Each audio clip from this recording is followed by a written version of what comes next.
Good afternoon, and thanks for joining the Prysmian Group Digital Sustainability Day. Thanks a lot. So, as we all know, stakeholders listening and engagement is key in determining company strategies, objectives, and action plans in sustainability. For this reason, we have prepared for today a very rich agenda incorporating all the relevant topics from business to environmental to people management issues and opportunities. And we have all our top management involved, including our CEO Valerio Battista, who will open the meeting with a speech about our commitment to sustainability and to support the energy transition.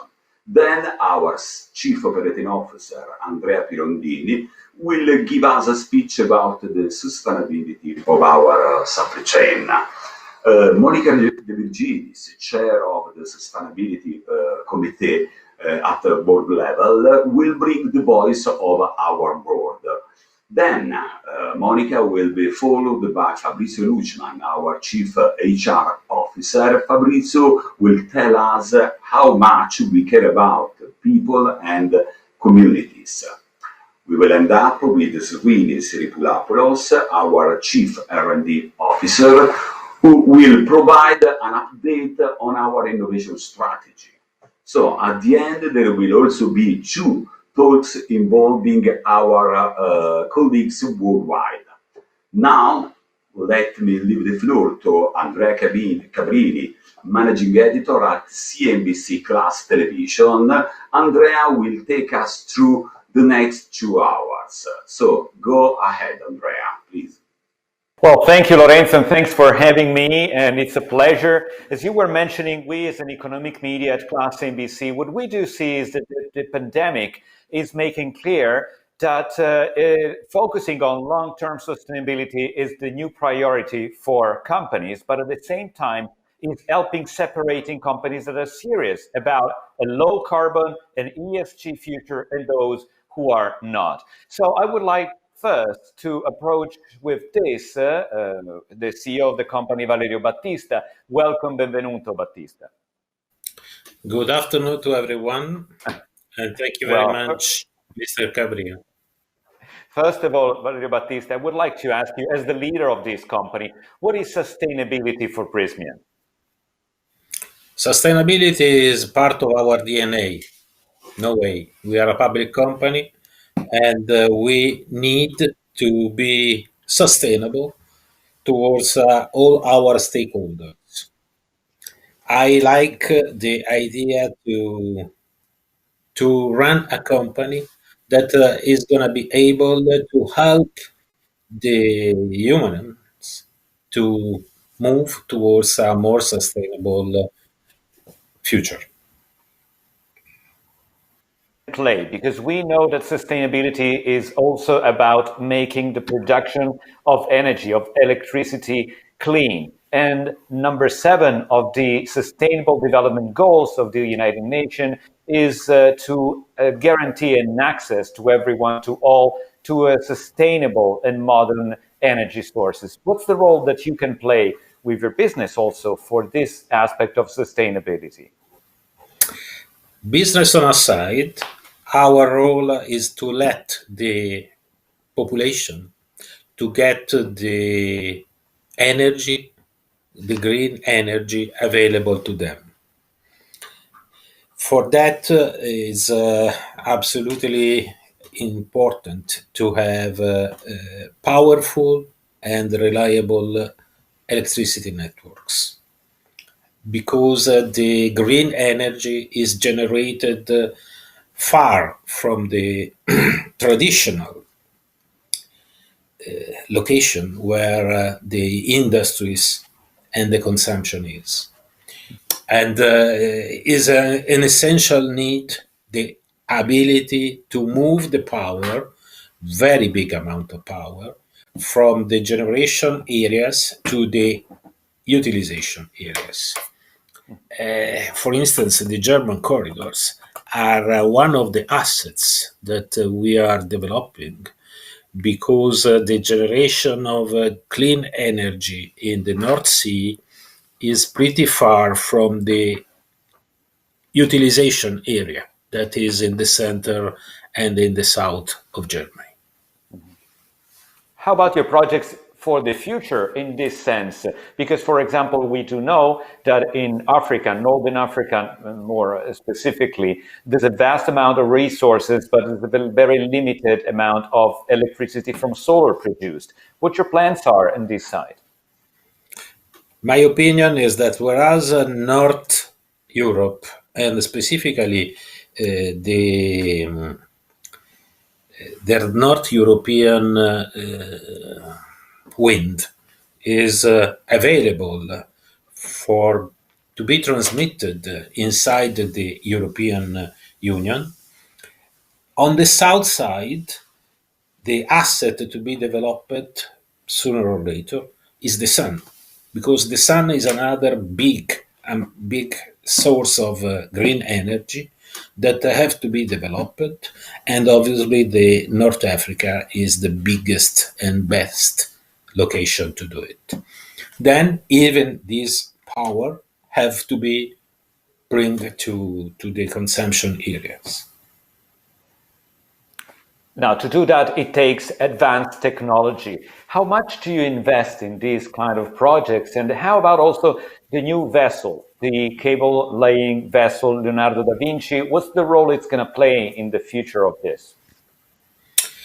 Of course, we, as the market leader for renewable energy transmission, we are working hard in developing new technologies and new assets to move this power across the regions and across the oceans. The Leonardo da Vinci is going to be the most powerful asset, not only of the company, but the entire market, able to lay very heavy cables across the oceans, and in particular in Mediterranean Sea, because Mediterranean Sea is deep, and one of the obvious solution is to have an asset that is going to be able to lay cables up to 3,000 meter depth. To do that, obviously, there are no ships, but we need also to develop the products in order to be capable to do it. We are developing, or better, we have already developed those products, and we are going to test the very ultra deep water connection up to 3,000 meter in the middle of the Mediterranean Sea. Now, Engineer Battista, Europe has made sustainability one of its top priority first at the beginning of the year in January with the Green Deal, the new Green Deal for Europe, and then with the Recovery Fund that will invest between 30 and 40% of the available resources in projects that are aimed of sustaining and pushing the energy transition.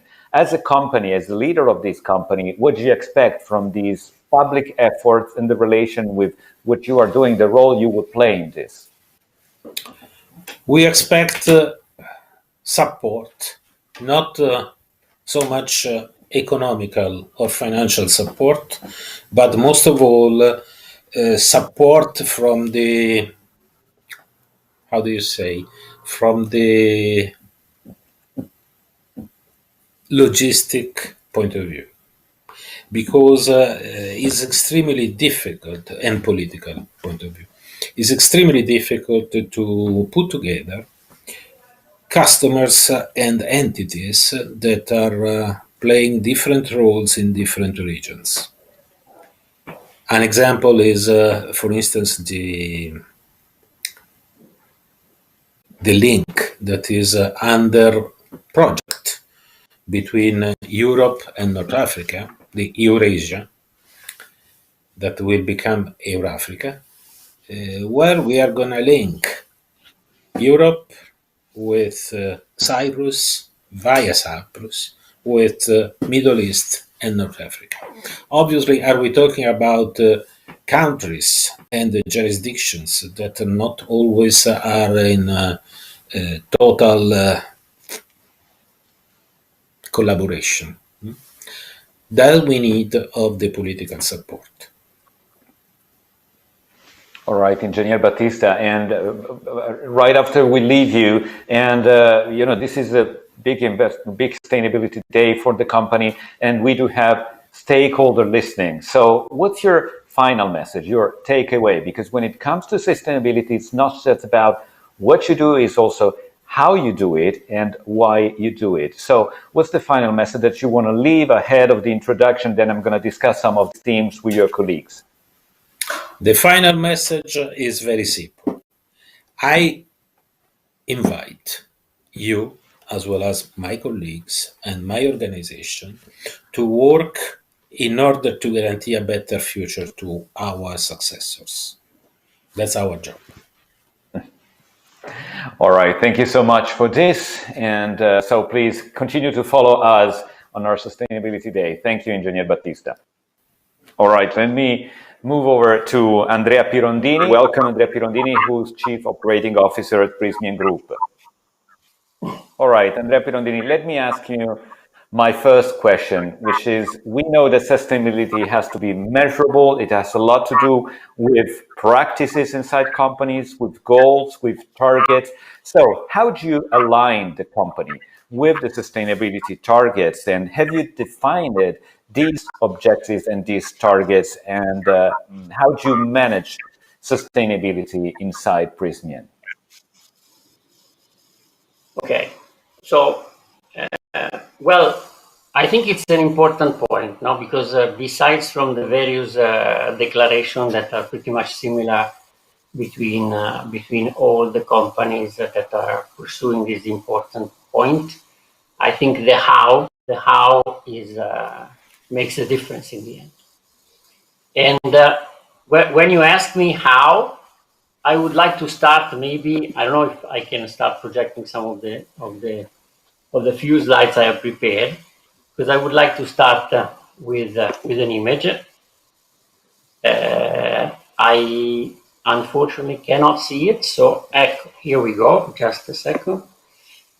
And this is about a sailing boat, and this is Mr. Giancarlo Pedote, that is right now not like us, closed indoor. He's racing for the Vendée Globe. And why sailing? Why Prysmian and sailing? Because we believe sailing is an image, is a sport that embodies a lot of the values of this company as well. There is ambition, there are challenges, and also there are all the key elements that also Mr. Battista was referring to before. So there is the sea. We were talking about 3,000 meter depth. Clearly there is the wind, the sun. So very much connected with what we do in the end. And I think this is important, because I think in engaging people, when we talk about how we do things, when we talk about sustainability, engaging the people is extremely relevant and can make a big difference.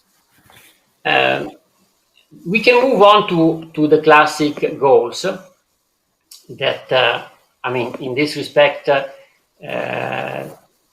we talk about responsible consumption of resources. We are trying to focus a lot in terms also of contribution to the development of local communities, and clearly sustainable and innovative solutions for energy and telecom. This is our job. This is what we do. So these are the high level goals. Then when we try to understand better what to do, I think there is a very important point that characterizes the Prysmian journey. That is the listening. So when we started with this, we started to focus a lot on this around 2015, 2016. This was the time of the UN Sustainable Development Goals. And then we started to enter a couple of years ago in the Dow Jones Sustainability Index. So, and we're doing these things to try to understand what the world is asking, what are the expectations, and clearly we try to engage our stakeholders. This event is part of this. We try to do it in many ways, but it's key for us the listening in order to understand then what are the priorities and how to act. When we talk about action, then we have decided to focus on certain key performance indicators. Clearly, when you talk sustainability, there is a lot. It's a very, very wide subject. So in order to be impactful and effective and to align the organization, such a big organization, we are something like 30,000 people around the world that we like to align around this, is important also to clarify on what you want to do. So we have defined this sustainability scorecard with 14 key performance indicators. And not only, we have connected these KPIs to the MBOs, to the long-term incentive of our management, giving a certain weight between 10 and 20%. So it's quite an important part of people remuneration. This is fundamental to give clearly the message to everybody about the seriousness of the commitment of this company on those things. Okay. Okay. Then when we talk about the content, okay, what is the content? What are these 14 KPIs about? I will touch in here on certain points, and then I'll leave it to my colleagues because there is really a lot to talk about. I'll try to summarize. Clearly, I am responsible for operations. And it's not just myself, but the whole of the company is giving a lot of importance to health and safety issues. In particular this year, like the rest of the world, we've been hit by COVID-19. And I mean, we're quite satisfied in a very tough situation about the resilience of the system. We have a tradition of strong integration between the various units. We have something like 107 plants, basically in all geographies in the world. So we've seen this happening in all kinds of ways.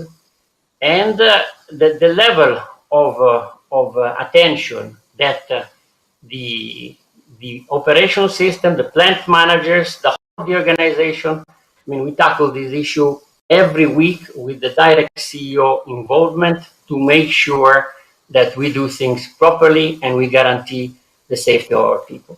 Our motto is, if we guarantee the safety of our people, we can guarantee as well also supplies to our customers and business continuity. Then besides from COVID-19, clearly important leading on behavior when we talk about safety. And okay, I mean, in the last 10 years, we've been able to achieve quite important results. The number of accidents in our factory has reduced about 5 times. But this is not enough. That's why the motto is zero and beyond. Because when we talk about safety, health, clearly there is no target. The target is zero. We cannot be happy about anything else. Then another area I'd like to focus is circularity. And again, this is not just about operation. We do a hell of a lot in here together with our R&D, as well as with our business organization that are very, very keen on these products because also our customers are demanding them. So recyclability, very important. Then in the factories, waste management, reducing consumption, reusing, very, very important. And Srini later will talk about some very interesting innovation that have been sustainability driven. I don't want to burn anything from him now. I'll leave it to him. Clearly, for a cable manufacturer, also drums management, reusing drums with intelligent new methodologies, digital, is an opportunity, and we're trying to pursue that as well. Then, last but not least, it's greenhouse gas emissions. And we are now working with one of the most important recognized organizations in the world, Carbon Trust. I think later we will hear something about this from our friend Alain.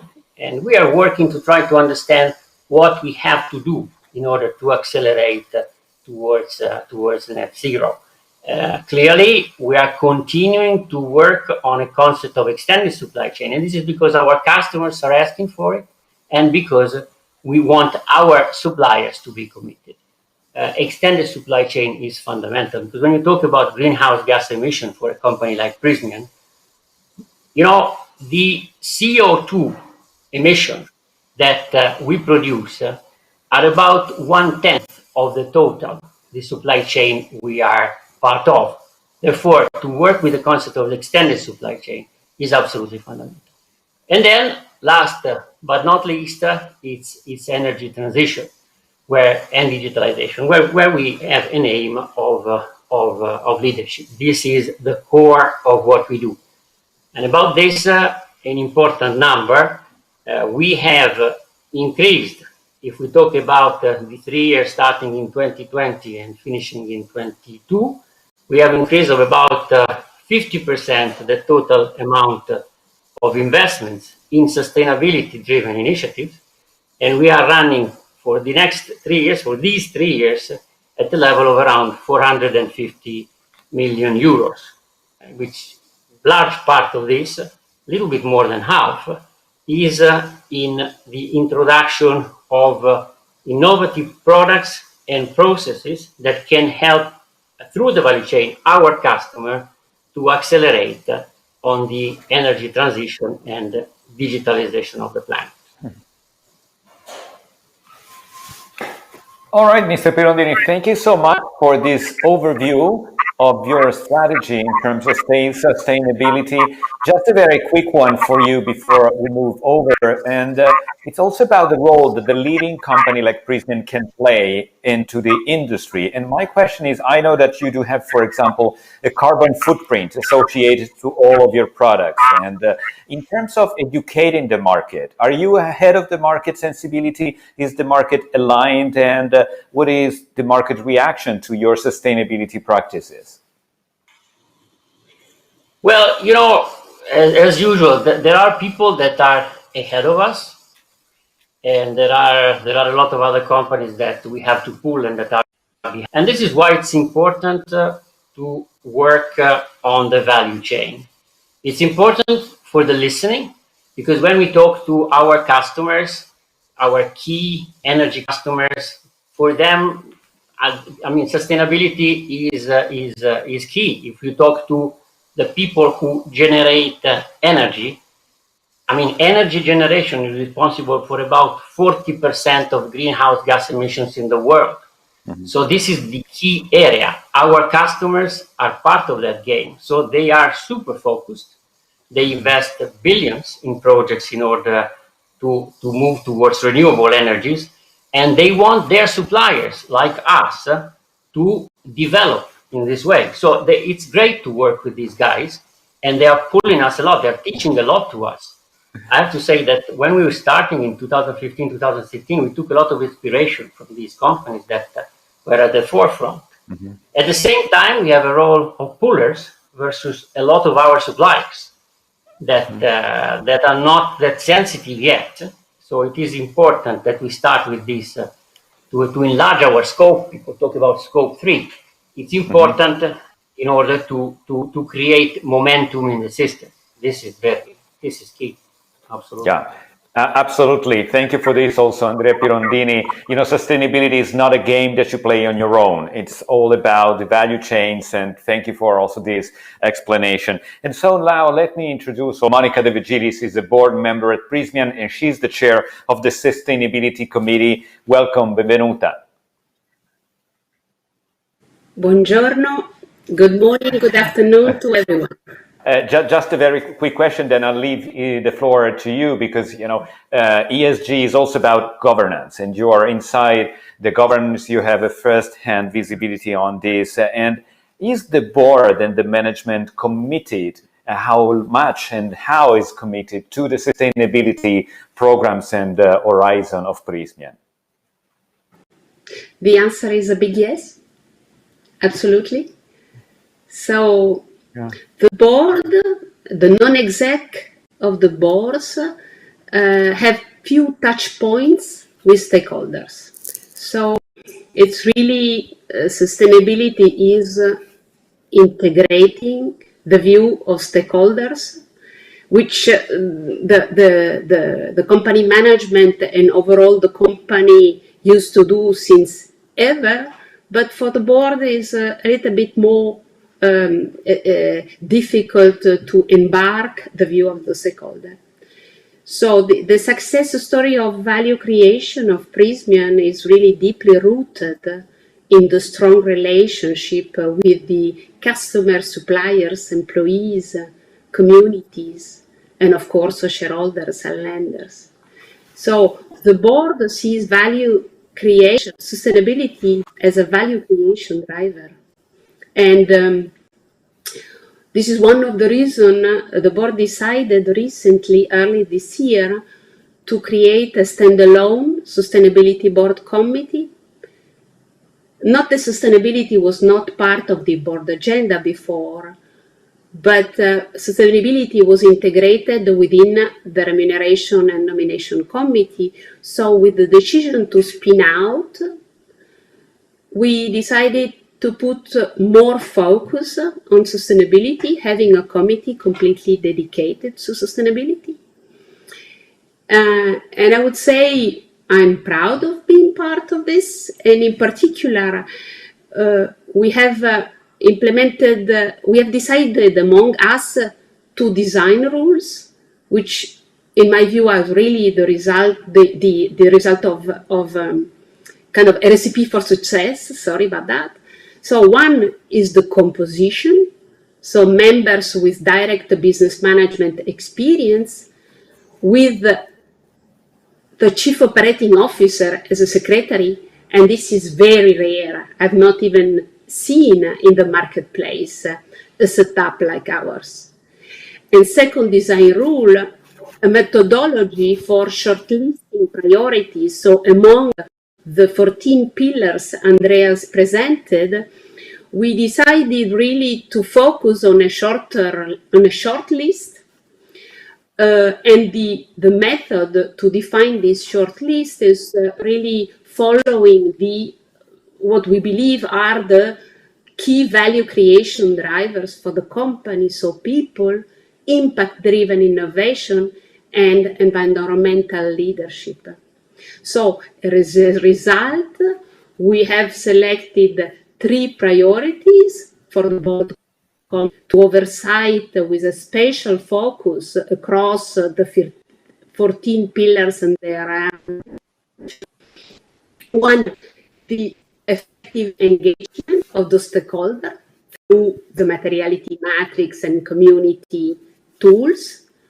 2, diversity inclusion, meaning by diversity and inclusion, geography, culture, gender. And then 3, the route towards net zero. So Prysmian is an energy transition enabler thanks to his products and services. It is not a major direct carbon emitter. So the major lever for the reduction of this direct carbon emission is energy efficiency on its own operation. While, as Andrea mentioned, on scope 3, so the value chain, the supplier, the customers, then on scope 3, we have started to put in focus more recently. And so the roadmap starts with measuring scope 3, instrumental for setting science-based targets, and then committing to an actionable transition strategy with clear intermediate milestones. So the partners we have selected to support us in designing the roadmap is Carbon Trust, and I'm pleased to introduce Mr. Gillespie, Associate Director of Carbon Trust. Thank you very much, Andrea, and thank you, Monica. It's our pleasure to be a partner of Prysmian Group on their journey to decarbonize and to address the opportunities of the transition to a low carbon economy. The Carbon Trust has been working with businesses and governments around the world on the climate agenda for close to 20 years. So it's interesting to see how things have developed over that time and the trends that we observe, which I think are very relevant to the discussion today.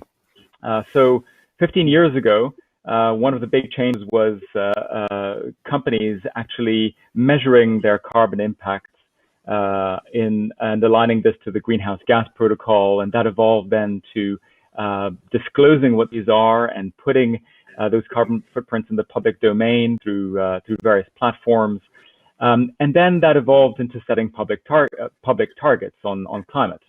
Now, a growing number of companies are increasing their ambition and orienting their strategy towards decarbonizing their operations and wider value chain in a much more fundamental manner. That includes setting science-based carbon targets that align with the objectives of the Paris Agreement, which are to keep global warming to below 1.5 degrees by 2050.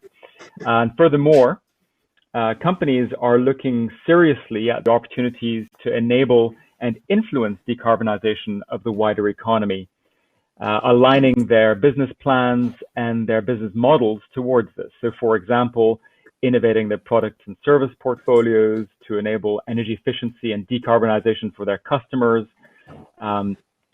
innovating their business models to be less carbon and resource intensive, for example, through circular economy. So why is this all happening, and where's this momentum coming from?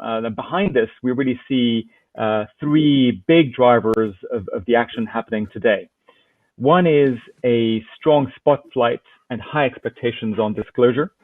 There is also the cascading and network effect of action across value chains and industries, and then also especially moving towards a solutions mindset.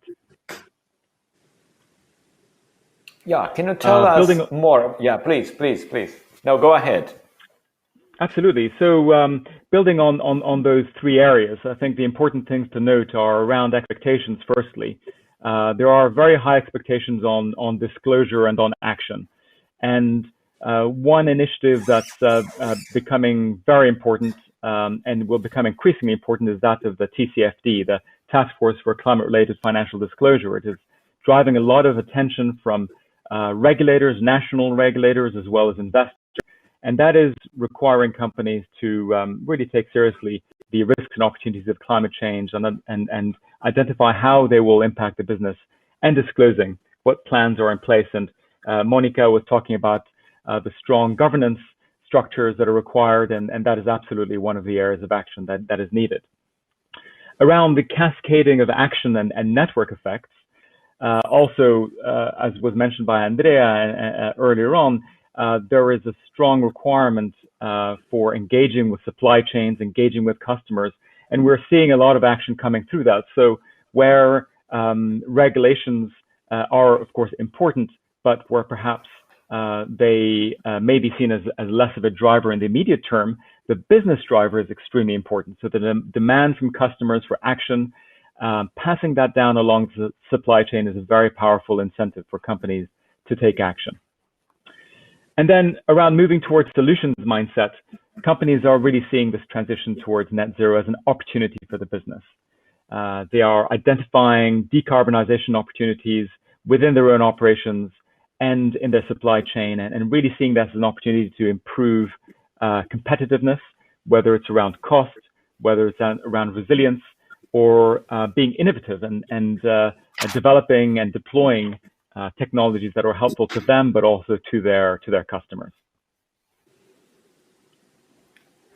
All right, Elaine, can you tell us more on what you're actually doing together with Prysmian, the action, the plans that are underway? So in that respect, it's useful to understand what a journey looks like. And Mr. Pirondini mentioned several things that Prysmian is undertaking. There are, firstly, three domains that a company needs to look at, and that is something that is being addressed at the moment. One is own operations, and what are the opportunities to decarbonize within a company's business in the Scope 1 and Scope 2, as they're called in terms of carbon accounting terms. The second domain is around the wider value chain. What can be done around the upstream supply chain and downstream and the use and end of life of products. And then the third area is how can a company enable wider impact through their own business, through the products and services that they deploy. So that is very much the three domains or lenses that is being looked at the moment, and which are very important for any serious action around climate change. The second, or let's say the first step or key component of a journey and of a comprehensive plan is around strategy and really understanding the risks and opportunities of climate change and bringing that into the core of governance and decision making. So one of the key areas there is to actually understand what is driving carbon within operations and the supply chain. That is a keen focus for the business, and setting targets around reducing those. We very much see energy efficiency as so-called first fuel of choice. In fact, one that often has a very strong business case, and implementing energy efficiency and identifying those projects across the business is very important. That includes also identifying the financing that is required behind that and all the management processes that need to be in place to actually make that happen. The second broad component is to plan for success, and that has two areas. One is around rigorous implementation and also acknowledging the role of innovation and putting that in place. Around implementation, that includes defining granular plans to actually deploy action across the business. And there's already a lot that Prysmian has done and a strong journey that needs to undertake going forward. And also looking for opportunities for renewable energy across the business.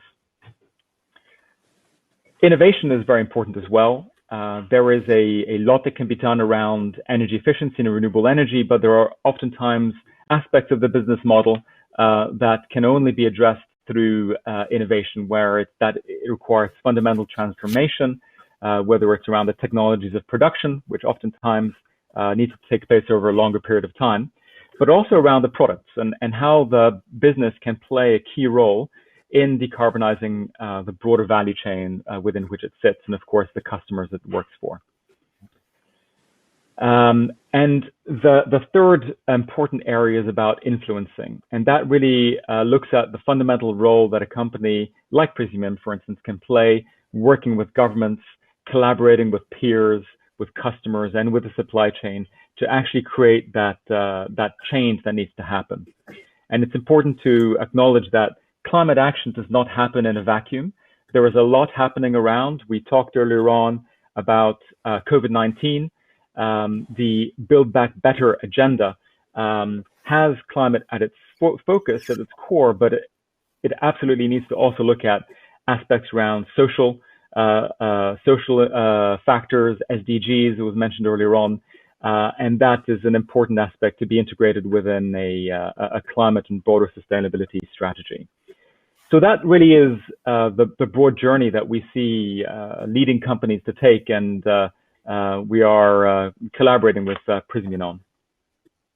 All right, fantastic, and thank you so much for this, Eleni Smith-Gillespie from Carbon Trust, and also Monica De Virgilis, board member at Prysmian, for that. And thank you so much. Monica, do you have a takeaway you want to leave? No, I'm proud of being part of the team, despite being an ancillary piece. That's non-exec, but is a company that does only the things that they really believe are true, for real. There's not, there is no greenwashing, I have to tell it. This is for real. So good to be part of this. Well, thank you for this also, Monica De Vigilis. And that was my starting point. There's a lot of greenwashing out there, and we are here to test how, in practice, this company is sustainable, looking also at the future. Thank you so much. And I remind you that all the speakers are available to respond to your questions through the app Q&A engine that you can use, and this will be true for the rest of our meeting. With this, I move over to Fabrizio Ruchman, who's Chief HR Officer at Prysmian Group. Welcome. Thank you. Hi. Well, Fabrizio, they say sustainability is about planet, people, and also using profit to make the society more resilient. You state yourself as a people company, but what does it mean to you being a people company? I think we are a people company because we recognize that everything we do and results first. We are a very pragmatic company based on results, very much focused on results, and we recognize that results come if people are on board. And if people make the difference, if you have the right people to lead the business and you have the right level of engagement inside the company. So this is what means to be a company based on people. We are also very much a company based on network, social network. Inside the company, there is a huge social network. And besides the fact that we have been integrating and merging with other companies, I do see this, how can I say, trait of the company as still very strong. So where relationship, network, social within the company is so important. So I used to say this company is based on people, results are based on people. So how much we dedicate in terms of effort to let people grow and help and support people grow. I was listening about the, how it's important to help women inside our company to grow, to have a much more balanced company in terms of gender. Is absolutely true. We need to be eager and motivated to do it. Well, that's great, but every company might claim to be a people company. Every company has people, and you know that in our role we like to fact check. So give us an overview of what the facts are, what the programs are, what are you doing for your people? You're right. I'm trying to do it. So is here a few charts to figure out a little bit how is doing Prysmian in people. Leadership, people management. We used to say that we want to have inside the company an employee journey, and whenever people come on board, you see, so recruitment and employer branding is so important today in a very competitive labor market. In some of our markets, there is a huge competition to attract the best people. You need to be very visible and to be very attractive. And once people come on board, they have some important programs which are helping them to grow. We have a program so-called P3, which is based on leading the performance management of each individual inside the company. People appreciate to be assessed, to be evaluated, to be recognized for what they do. But it's not only about performance, it's also very much about potential. So to review how many opportunities we have for each individual to grow, man or woman, doesn't matter how many opportunities we have. And then we did program to accelerate their growth. So to be able not only to detect how people are good and how is the potential, but also to help them grow. For this is very important our group academy to train our employees. There are many programs we will see in a minute. So performance management, talent identification, and talent development are very crucial part of our people management model inside the company.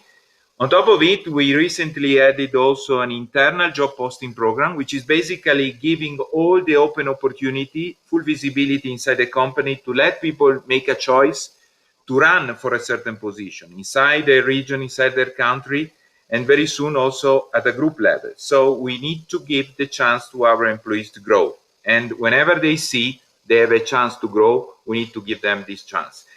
Finally, we also like regularly to monitor how people think inside our company, which is the level of engagement inside our company, which is the internal climate. I think the higher is the engagement rate of our employees, the better are going to be the results, because meaning that people are doing their best for their company to create value. So in terms of Prysmian Group Academy, we do have 4 centers of excellence, you see, the most important in Milan, another one in Turkey as a manufacturing academy. We do have one in US, in South Carolina, the R&D Academy. And finally, recently we also settled in Philippines, a D&I Academy. We do have many professional training areas and business training areas. You know, we have a huge growing up digital training school, which is growing, and this pandemic that we are all living this year has been, you know, boosting a lot the ability of the company to translate the traditional training model into digital training model with a lot of satisfaction for now. We do have 150 internal lectures within the company, so we used to transfer know-how inside the company, but we also have global partnership with 12 business schools in the group. It's not only Bocconi, but there is many business schools all across the globe, which are normally giving their contribution to our leadership programs inside the company. If I also look at the talent management model we have in the company, is so important because it means to be a little bit scientific in understanding the characteristic of single individual, their skills, their motivations. And for these reasons, our talent management program, which is called P4, is going to be able to detect, engage the 15% of our staff, of which the 5% only of our staff is recognized as the high potential inside the company. So we used to engage our management, our leadership teams all across the group to understand more and more in a professional way which are the people who can grow the most. We do have 18 talent committees that are discussing and evaluating all across our company which are the characteristics of single individual and how to grow them. We put in place, you know, succession plans for more than 300 positions, which means that the company is going to be sustainable in the future in terms of people pipeline. To be sustainable in terms of results is not just a matter of technology, it's a matter to be sustainable in terms of people pipeline. If you don't have the right people for the future, if you don't have the right pipeline, it's going to be difficult to make the results sustainable in the long term. So talent pool identification is another important chapter we do regularly in order to, you know, grow our employees. And today we have been able to engage more than 1,000 employees to whom we have been able to communicate their rating and what the company does think about them. This is so important in terms of transparency and motivation. So to make a very transparent people management model, in my opinion, is very important for the future of the company. If I go ahead, I said in the beginning, very recently we also launched this internal job posting. Internal job posting means to build up inside the group an open labor market, very transparent, where people can every day see which are the open professional opportunity and to try to reach opportunity according to some rules, of course. This is going to be able to increase and promote the cultural mix inside our company. Is going to be able to boost also the lateral moves, so to break up a little bit specific constraints that normally leave people for a long time the same job, but giving them the possibility to, you know, go through upskilling processes and opportunity to make new experience, and also to, you know, why not leverage on the employees' proactivity, you know, to make a different job inside the company. Group diversity is a priority one. of course, we come from only 4 years of journey within the diversity and inclusion program. We have been able to launch this program in 2016, when only the 6% of our executive population, which is around about 400 people inside the group, was composed by women. Today, we have been able to reach the 12.2%, and we need to reach in a couple of years the 18%. These are not yet, great results, but I think we are in the right journey. And this is not just a matter of gender balance in the company, but it's very much a D&I about age diversity, different generation, lead with different generation. Careers inside the company are becoming longer and longer in terms of duration of the professional experience. So it's so important also the balance of generation and to make the generation working together in a good way. But for us, it's very much also a matter of background and cultures. And we are a company operating in so many markets. We have so many differences of culture all across our different customers in different continents, our suppliers, our stakeholders, our shareholders are coming from many different countries. So it's a direct consequence that we need to lead better balance, better diversity in terms of background and culture. And I do see so important this to be done at very local level. So we need to, engage our colleagues to be proactive in making our company a more attractive company in terms of diversity and inclusions. In this sense, we have also governance inside the company. We do have a steering committee inside our company, which is leading sustainability, ESG programs and progresses, but we do have also a committee inside the company which is only focused on the diversity and inclusion. So to monitor the progress inside our company and to make the action to furtherly improve time by time. And we have also in place an engagement program, which means basically to be proud to measure regularly what are the opinion of 30,000 colleagues on many aspects of our company life. As you see in the bottom part of the chart, there are many topics that are going to be normally analyzed through questionnaires and interviews. Shop floor workers are completely included, so our no-desk workers are all on board on it. Company values, integration, alignment with strategy, diversity and inclusion, engagement in company environment, training and development opportunity are all the aspects that we are normally trying to review time by time through our regular surveys. And one thing more, survey is not just asking opinions, but is very much then a matter of action plan. So we need to ask opinion to our colleagues, associates, but this 1 minute after we need to show everyone that we are really taking care of their opinion and we are going to intervene to improve any specific aspects. This is especially important for our non-desk workers, which are working in our 107 factories, which represent the 75% of our entire workforce, and for them to see that the company is taking care of their concerns and their indications is a matter of reputation of our management, is a matter of sustainability of our future performance. And I want to say, finally, we cannot forget that we are in the middle of a very special year. 2020, we will never forget the 2020 because of the pandemic.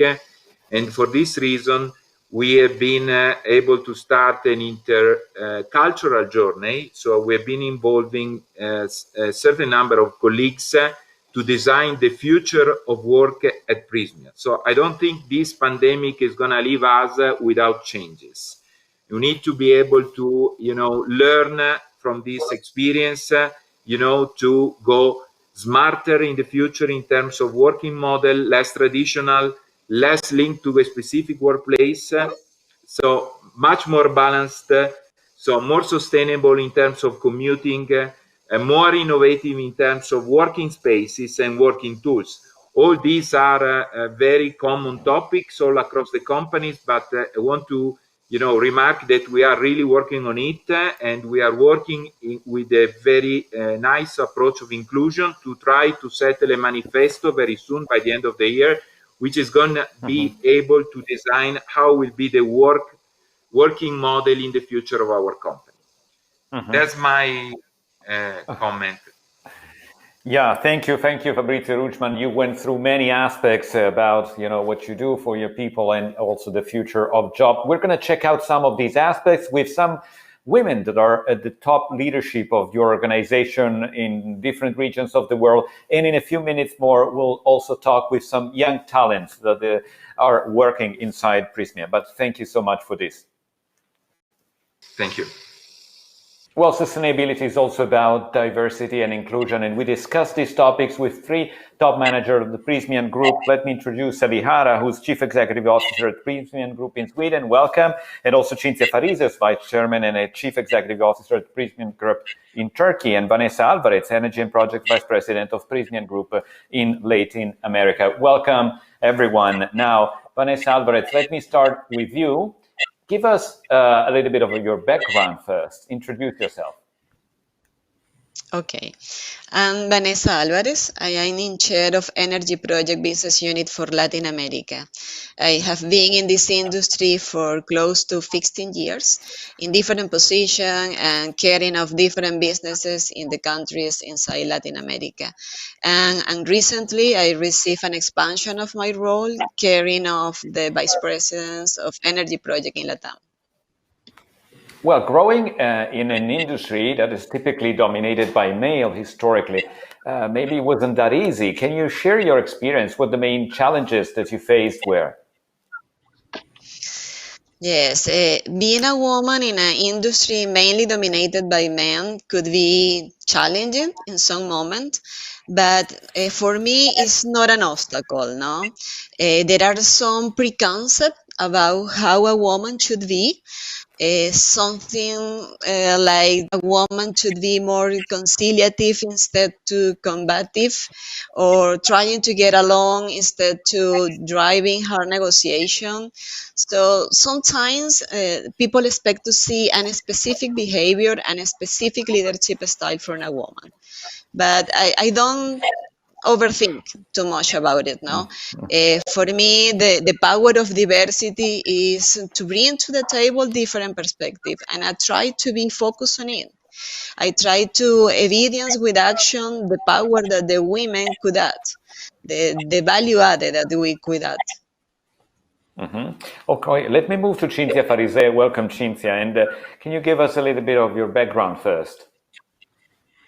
Yes, sure. Thank you, Andrea. Thank you very much. And let me greet all participants to this special event that make us feel by side in the digital environment.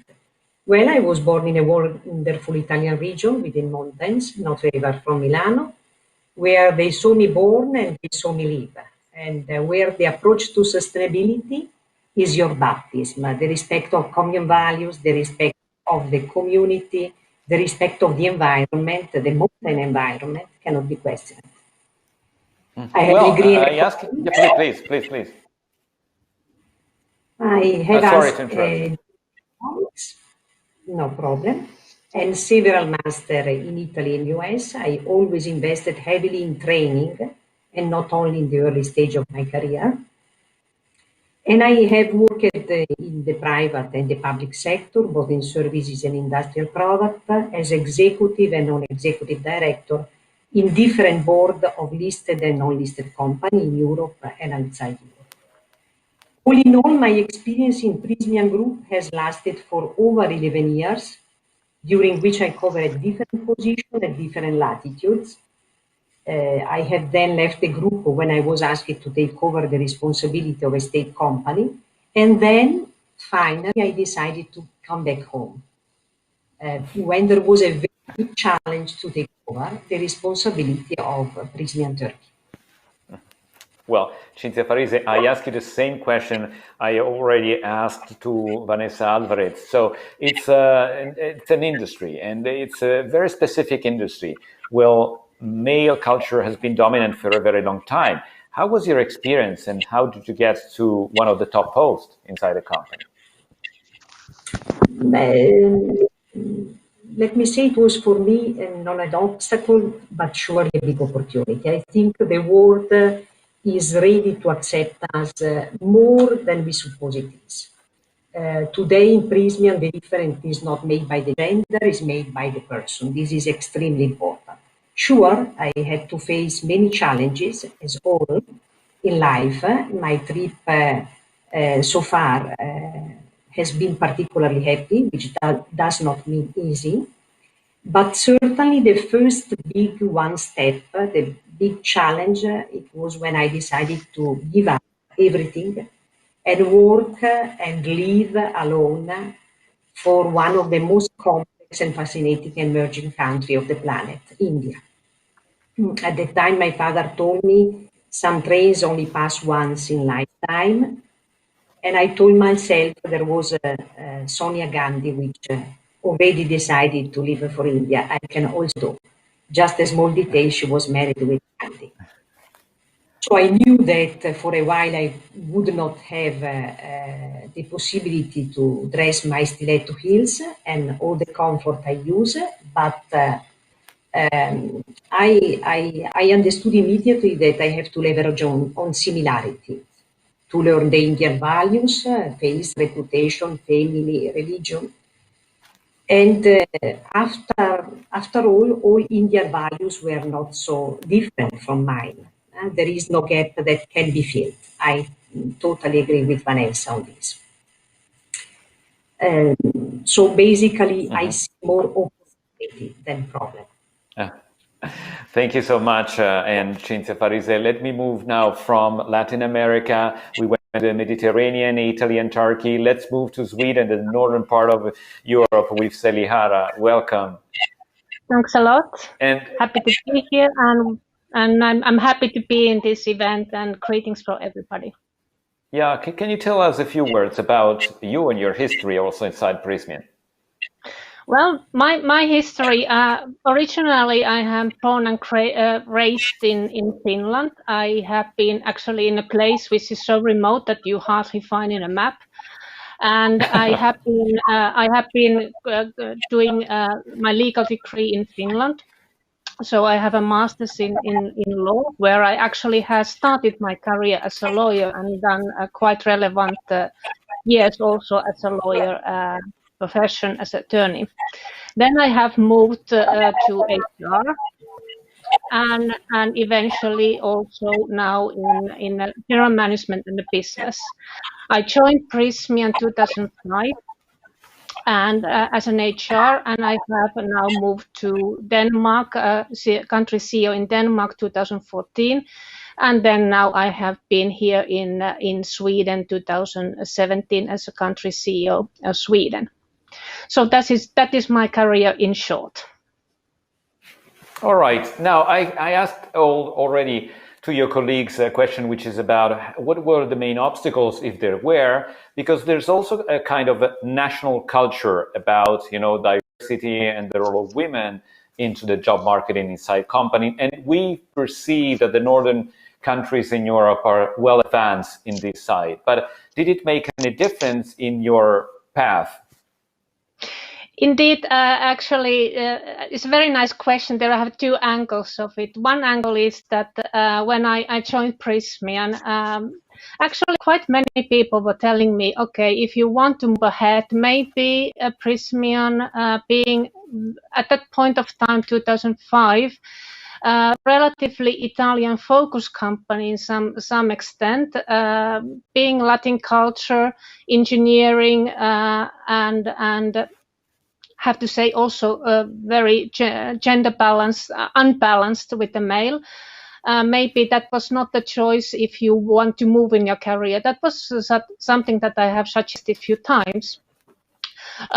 coming from maybe how you look at things from here up north.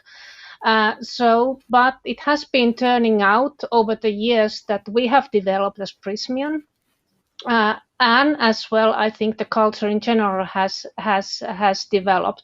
However, I need to say that even though we think that in North countries or up north here, the gender balance and equality is more advanced, which is true. However, this industry overall has not that advanced as maybe the average of this market.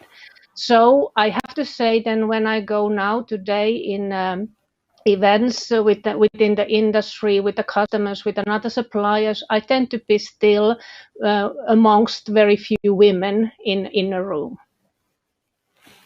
All right, let me ask a question to all three of you, because you described the path in which you made, and sometimes company presents the most successful women that they do have, smart and brilliant as you are. But is this a trend inside a company? I move back to Vanessa Alvarez. How many women do you have in your management team? And is it just an individual success story, or is it a trend that we can assume is for real and is growing inside a company? Vanessa. In the management team of Latam, we are 3 women, and we are creating a talent pipeline in our teams to increase this number very soon. In the last 15 years, we have gone through some processes of merger and acquisition that have been expanding our geographic coverage and adding more and more culture mechanisms to our day-to-day. So I think that through this process, we have matured about what diversity is. Every day we get more involved in matters more relevant for the society, because I think that we are understood that the sustainability of our work and the progress of the society is extremely related to business excellence and corporate responsibility. So now diversity management is integrated in a concrete plan, and we have a specific indicator to monitor the execution. So we have obtained a high level of maturity. In Latin America, women have made significant progress, assuming more and more responsibility in business management. There is still a long way to go, but I think we are in the right path, because we work in sustainability not because it's fancy, it's because we understood the benefits of sustainability for the company and also for the society, to create business capabilities and support the progress of the society. All right, let me ask also Cinzia Farise the same question. So how about the sensibility of the company to gender diversity? And do you see just individual success story, or there's something moving behind that? We heard from Fabrizio that there are some targets in terms of increasing the number of women at every level of the company. But what's your look and sight from the inside? Well, dealing with the diversity and inclusion at this latitude was and is also a personal challenge, because it concretely means explore the barriers to inclusion and ways to mitigate them, because I'm convinced that at all latitude, a well-rounded workforce means being more innovative, size more business opportunity, and even leading a long-term sustainable growth.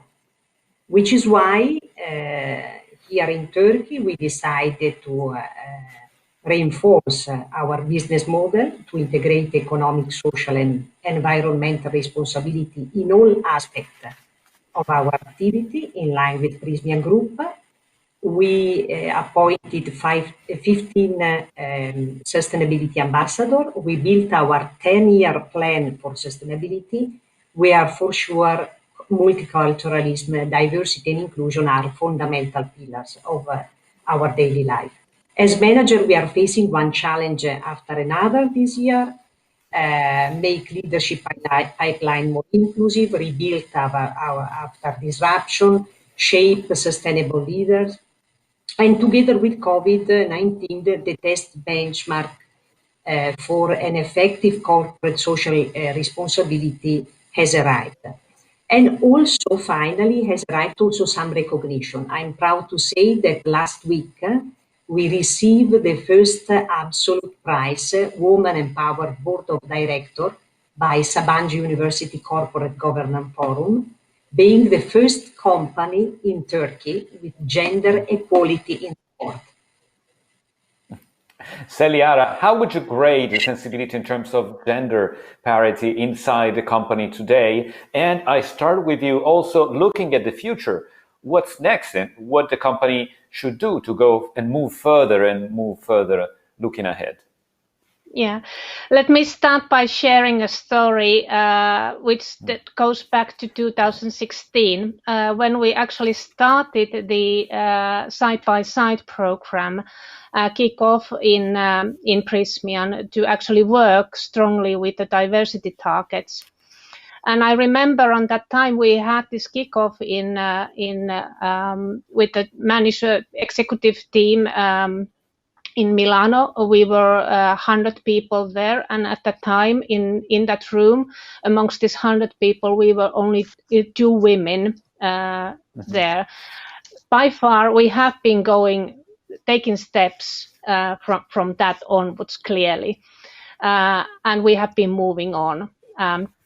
And I still believe and I trust that all the work that we are going to do and we are doing also locally, regionally and central level is going to actually we will harvest a lot out of it. We have this is also the things that we can do in structured manner. And like here in Sweden, we have now actually majority of local management team women, and I think this is also bringing more and more to another organization, because I think it is an example. It encourages women to step up as well, but also that we as women also can make decisions to engage more women in and be a bit more taking not so risk, but be more bold when we are making opening the positions to women to step in. So I will say that we have make steps. We are not there yet, and we will work forward. And I see the future quite interesting, to be honest. Well, we heard the evidence of the sensibility of the company to gender parity, but looking at the future, Vanessa Alvarez, just to wrap it up, what would you ask also Fabrizio Ruchman in terms of what the company could do to move a step forward? I think the next step is expanding more and more the concept of diversity. I mean, expand what we understand as diverse. And in other hand, I think that we continue thinking in how we can accelerate our proximity to the local realities, because the explanation about why is behind the low female representation in the world is unlikely the same in each country. In some, it may be the result of political indifference to the issue. In others, it may be the result of a patriarchal culture, and in others, could be the result of inadequate resources to support working mother, for example. So we have to identify in each place where we are, what is behind the scene, what happened in the environment to be every day more precise, creating a tailor-made program according to its reality.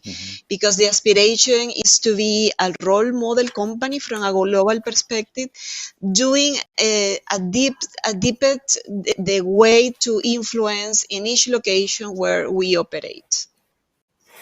Cinzia Farisei, what's your take on this? I think that we have to continue to deal with diversity and inclusion, and it is important. It is important that we need to mitigate all kind of barrier at all levels within the world. A well-rounded workforce means innovative, means long sustainable growth, but also means increasing the ability to innovate, but also to resist the unexpected. And I think that this is extremely important nowadays. Celiara? No, I would add to my colleagues also that to me it's important that we also help women to step up and ask and challenge the company in a right way. I think this is also one way and one quite, I would say, efficient way to move forward here. All right, thank you all. It was great having you, and thanks for joining us and for sharing with the audience your experience inside Prysmian. Thanks. Take care. Thank you. Thank you. Thank you. Thanks a lot.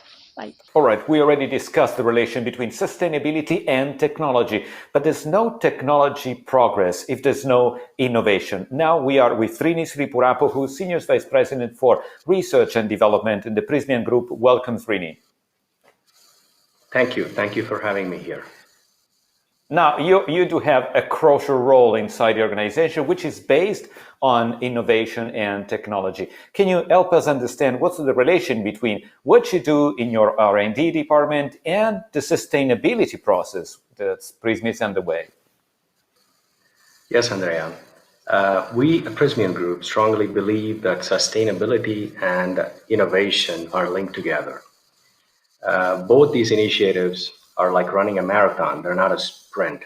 So to quote Simon Sinek, we're playing the infinite game.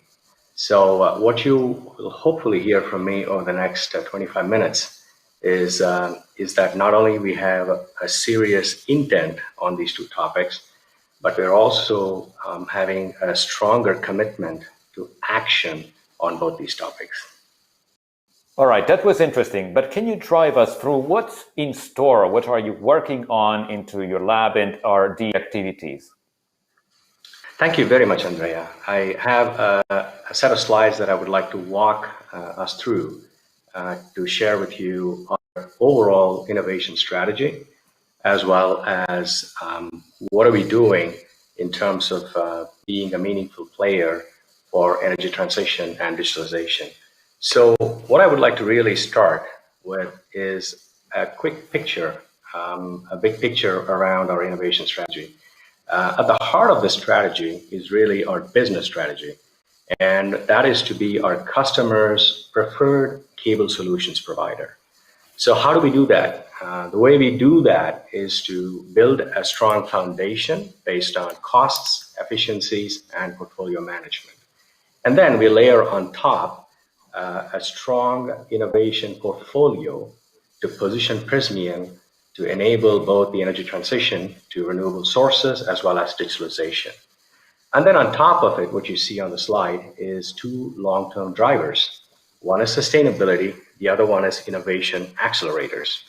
Now, if I go to the next slide, how do we really operationalize this strategy?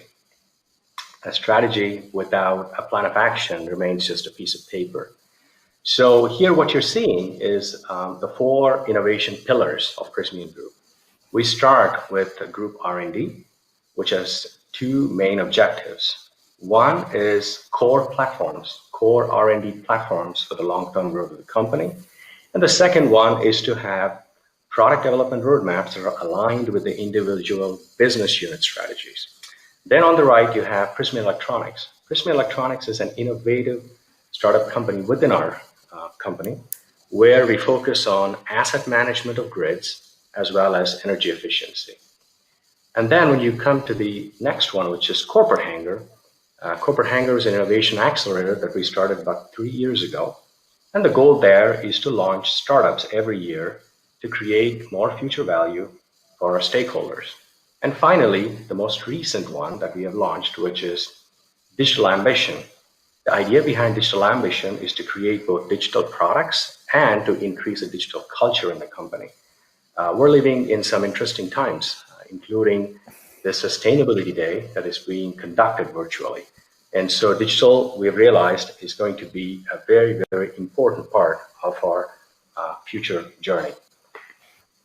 Now, if I go a little bit into R&D, we have about 900 R&D professionals, scientists, and engineers that are spread over 25 R&D centers close to our customers. What is even more interesting is the stakeholders who are on the call today, because we maintain about 50 active research collaborations with startup companies, top universities, and research centers. So from here, I would like to spend just a few minutes talking about the other innovation pillars. Corporate Hangar. Corporate Hangar is, as I said, an innovation accelerator that was started 3 years ago. And the idea was to have 3 different objectives accomplished with the Corporate Hangar. The first one, and the main one, is to have startup companies in areas that are adjacent to our core areas, where we can leverage both our global footprint as well as our access to the global customer base. The second one is to increase the entrepreneurial culture within the company, entrepreneurial energy within the company. And then finally, the third one is to have interesting sustainability related projects that come through the voice of the customer. As you can see here, we've already created 3 different startup companies. Actually, one of them, which is a favorite of mine, is called Culti Futura, which goes into hydroponics and vertical farming, something that is not in the core of Prysmian, that we believe that when it comes to sustainability and innovation, we can get access into those kind of areas as well. And finally, I have a slide on digital. On the digital front, as we were talking about earlier, we have 3 goals. The first one is to be more than a cable manufacturing company. We want to transition from being a cable manufacturing company to a solution provider, right? And so we have a host of digital products that we are developing, where we try to combine the physical and the digital realms to add more value to our customers, so that they can make both operational decisions on an ongoing basis, as well as preventive maintenance decisions in a more orderly fashion. The second area is called Digital Factory, where we want to use data, machine learning, and artificial intelligence to reduce waste and to promote more sustainable manufacturing. And the third part is digital plankton or digital culture, where we want this Prysmian family of 29,000 employees to be more comfortable interacting digitally among ourselves, as well as with stakeholders, suppliers, customers, universities, who are all on the Sustainability Day interacting with us. Finally, I want to close my presentation, back with the first message, Andrea, that I shared with you. And you've also heard this from Valerio, Andrea, Fabrizio, all the previous speakers as well. We at Prysmian Group strongly believe that sustainability and innovation are linked together. We have a very strong intent and a stronger commitment to action. Our journey around linking sustainability and innovation started very modestly. It was one of the questions you asked Valerio about product carbon footprint. We developed a digital tool that can actually calculate the carbon footprint of our products, helping our customers to make better purchasing decisions. From there, we went into circular economy. How can we think about recyclable and recycled materials so that we can introduce product circularity into our own product portfolio? And finally, we have launched a very bold portfolio committing to a lot of our research, more than a lion's share, more than 75% of our innovation spend towards conceiving and actually commercializing low carbon products. So if you look at the bottom of the slide, there are some examples of the low carbon products we're talking about. I want to start first with energy transition. For energy transition, we are rolling out 2 very, very sophisticated and interesting technologies. P-Laser for HVDC, and what Valerio mentioned, which is a high-depth submarine cable system that can be installed all the way down to 3,000 meters in the sea depth. And then if you go on the telecommunication side, I have 2 examples. One is Flex Ribbon, where we see this family becoming the mainstay, not only for the upcoming 5G revolution, but also for hyperscale data centers. And Sirocco family, the Sirocco family of microduct cables. We had a very nice pilot that we did with a customer called KPN, where we were able to introduce optical fiber cabling that had almost 90% of recycled content. And then finally, on the right-hand side, I want to give you, Andrea, an example of two products, right, that are talking about both open innovation and digital, the two new innovation pillars. On the top, what you see is PG Connect. PG Connect is an augmented reality helmet where we have been able to use this system to interact with our customers during this COVID period when travel has not been possible. Everything from accelerating innovation between the labs to doing our factory acceptance test for our high voltage cables, we have been able to use this wonderful innovation, which was conceived, developed, and commercialized in a period of like 4 months across the whole of our geographies, to not only limit the carbon footprint from travel, but also maintain our customer service levels to be high. And finally, you know, the bottom, what you see is Alasia. Alasia is the first startup company that we've launched from corporate hangar. And what it does is it latches on to any drum that actually has cables. And with this device, you can geospatially locate wherever the drum is and also keep track of how much cable is being used from the drum. Again, a wonderful way to tie in technology and sustainability and digital together. So I hope through these set of 7 slides, I was able to articulate a little bit how we think about sustainability, how we think about digital, how we think about innovation, and how we're trying to tie all of these together to become our customers' preferred cable solution provider. Well, thank you so much for this, Srini. And I think that for your digital and sustainable ambition will play a major role. Young innovators, the new digital generation of researchers, scientists, and engineers that you're working with. And last but not least, I know that you would like to introduce us with 3 of these talents that already work with you in different parts of the world briefly, Srini. Thank you, Andrea. It is really my pleasure to invite 3 of our young talents to our Sustainability Day. We have Martina, who is a plant manager at our Prešov plant in Slovakia. We have Ligan, who is our R&D engineer in Stoke, UK. And then we have Andrea, who is our supply chain manager in Milano. So true to staying to our global nature, we have 3 young talents joining us from 3 different parts of the world. And so again, Martina, Ligan, and Andrea, thank you for doing this. I would like to ask you a couple of questions and get your views on both sustainability as well as your own journey. So Martina, why don't we start with you? Help us understand what your current role is, as well as what has your journey been with the Prysmian Group?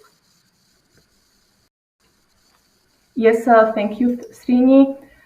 First, I would like to thank you for giving me an opportunity to participate on this special event.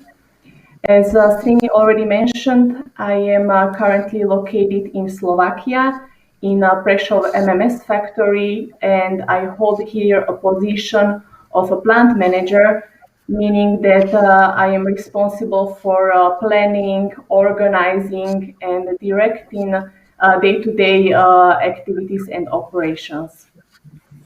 To explain a little bit deeper the journey that got me here, I started in Prysmian in 2014. So it is soon going to be 7 years within the company.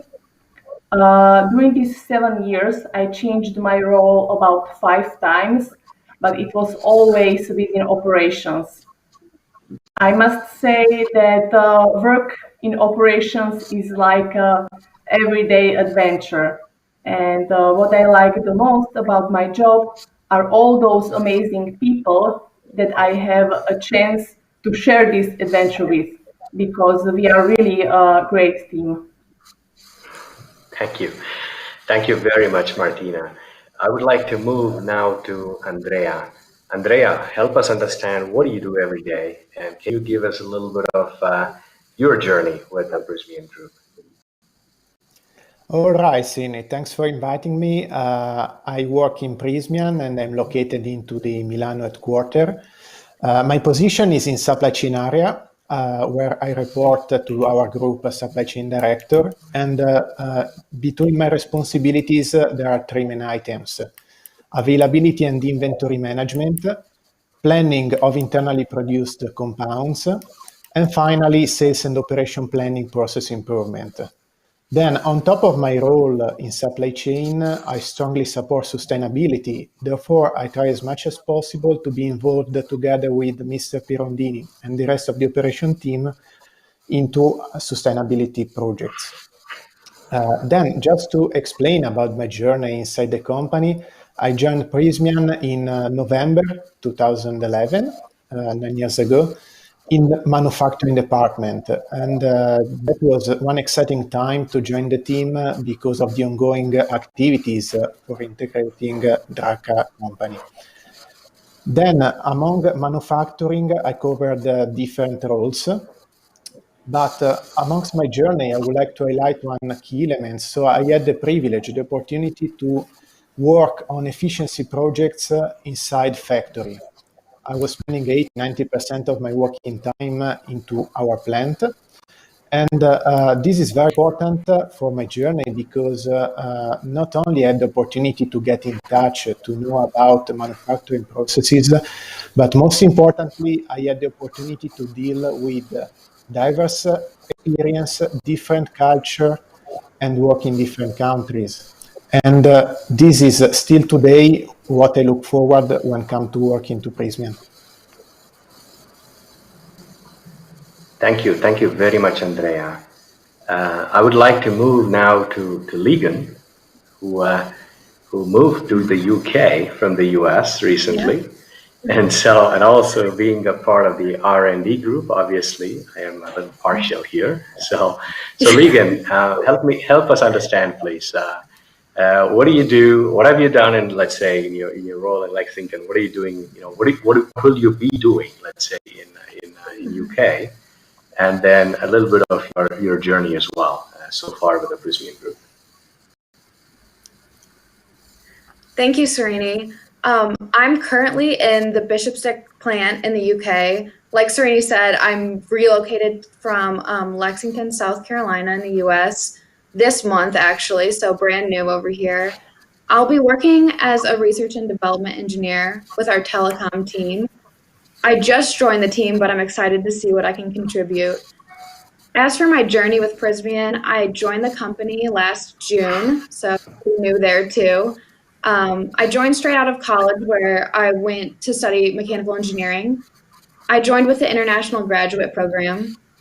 So I spent my first year with Prysmian in Lexington, South Carolina, where I got the opportunity to try a couple of different jobs and ended up deciding that research and development is where I belonged. And this experience really allowed me to have the opportunity to see the telecom side of the business from a lot of different points of view. And then the last 6 months I spent with our innovation team working on our Flex Ribbon products. And truly, I built some great relationships with the people in Lexington, and I'm really looking to do the same here in Bishopstoke. Thank you, Ligon. I would like to stay with you, Ligon, for the next question. Okay. So help us understand, as you are, as a child, what did you really want to be when you grow up? And really, what does sustainability mean for you as an individual right now? So as a kid, I was really torn between being a doctor and being an artist. I always loved my science and math classes, but I also took every art class I possibly could. I think I found a good combination of that creative and analytical side in engineering, and I'm excited to explore it more and more as I grow. And to me, sustainability really means trying to create a system that'll never end. And I think to do this, We have to, as individuals and as a company, plan for the future while taking actions today that contribute to that plan. Specifically, as an R&D engineer in telecom, digitalization is a main driver of creating sustainability. Digitalization is enabling the transformation to a more accessible and connected world. At Prysmian, I believe that we are creating products to help the customers play a key role in digitalization, especially on the telecom side. And we're also doing things in our own company, like you mentioned before, the digital software to calculate the carbon footprint of different products. And to me, I believe that really allows us to be more mindful of the effect we're having as companies and as an individual. So you went from wanting to be an artist and a doctor to an engineer working on flex turbine. Wonderful. Yep. Hope you use your surgical precision to get that product to our customers. I would like to move now to Andrea. Let's hear from him. Andrea, how about you? What did you really want to be when you grow up, and what does sustainability mean for you? Well, this is a really funny question, Srini. When I was a child, I wanted to become a firefighter. Then don't ask me what happened in between. Now I'm an engineer. It's a less exciting role in some way. Still, sometimes I'm involved into firefighting activities, even if not so dangerous. But at the end, jokes apart, I have to say that I'm definitely happy of my path inside operation. I was mentioning before about my experience in manufacturing. Now, since 1 year, I'm in supply chain. And I'm excited to growth and to enlarge my responsibilities into this area in particular. Coming to the point of sustainability, to me, in a word, sustainability is involvement. So it's changing the status quo and embedding the environmental and the social consideration into our daily habits. Only if we change our habits, not only at work, but also at personal life, we see sustainability as something we can impact on and not something too big. Something too big, exception that for sure someone else will take care of this. We need to embed it into our habits. And in this sense, I see really that the social pillar of sustainability is a key element to create positive momentum and to accelerate the effort to a more sustainable society. The fact of promoting people, diversity and inclusion, the fact of boosting training for the employees, the fact of involving stakeholders and local communities is helping to build engagement around the topic and to let more people become from a passive role on sustainability to active players. Thank you, Andrea. Now I know why you're in supply chain. It's your childhood interest of being a firefighter. Very clear. Thank you for that very, heartfelt feedback on sustainability. I would like to move to Martina finally. Martina, please tell us what was your childhood ambition, and obviously, what do you think about sustainability? Okay, I must say that I was a very curious child, and my career preferences at that young age would vary and change frequently based on the topic that I was the most interested in at that particular time. Over time, now I'm more stable with my career preferences and career choices, but at the same time, I'm still trying to keep my curiosity alive. To answer your question about sustainability, I believe that sustainability is an attitude. It is a proactive attitude when you see some specific constraints, for example, strict environmental regulation or increasing waste processing fees. When you see those as an opportunity to reach a long-term improvement or to gain a competitive advantage on the market, that your competitors will be sooner or later hard-pressed to match.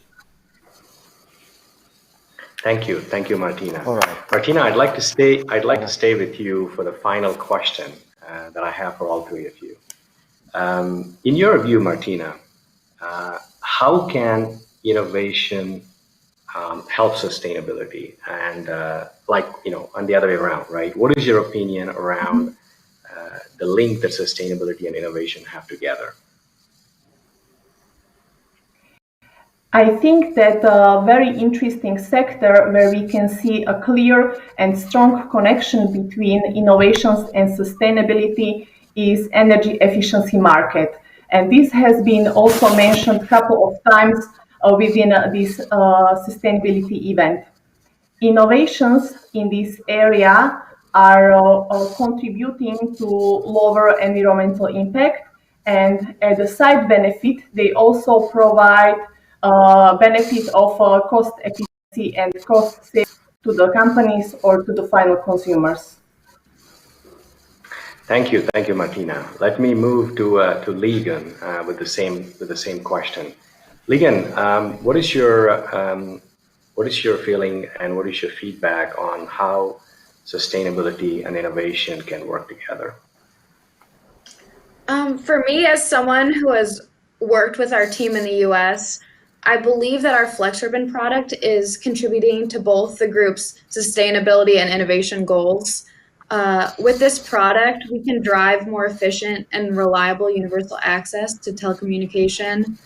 With our Flex Ribbon products, we're able to double the number of optical fibers in our traditional ribbon cables while maintaining the size of the cable so that we're still compatible with the current infrastructure, which is very important.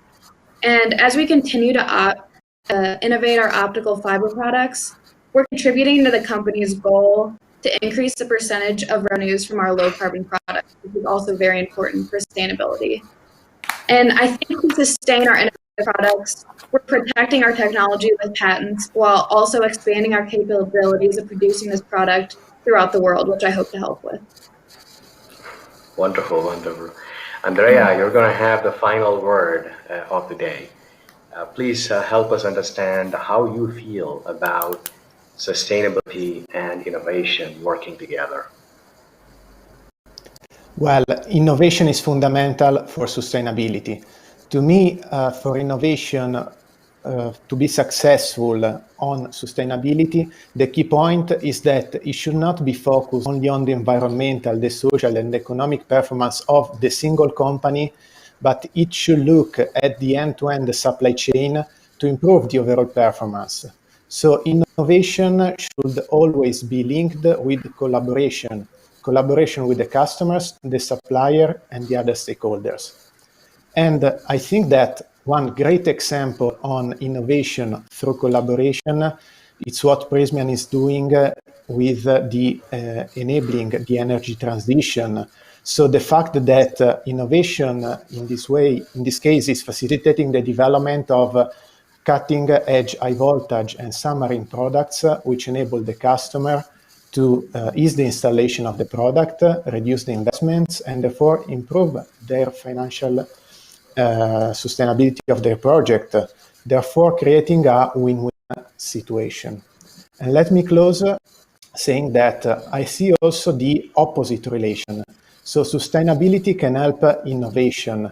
The fact of promoting social sustainability, building a diverse team, investing in inclusion is definitely helping to increase the numbers of new ideas generated and therefore to improve our innovation department. Thank you so much, Andrea. There we go. We have heard from three young talents in our company. I want to thank again Martina, Ligon, and Andrea for joining us and sharing their valuable feedback on this topic of sustainability and innovation. I would like to turn this over back to you, Andrea. All right, Srini, thank you so much for this and also for joining the experience of Andrea, Ligon, and Martina.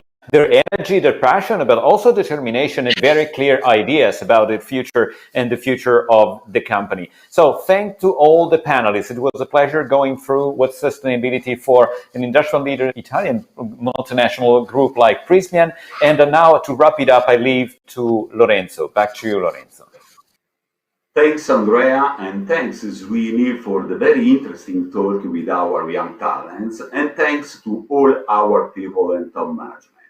Well, now we have come to the end, and I hope the event was interesting and effective in transmitting our huge commitment to sustainability.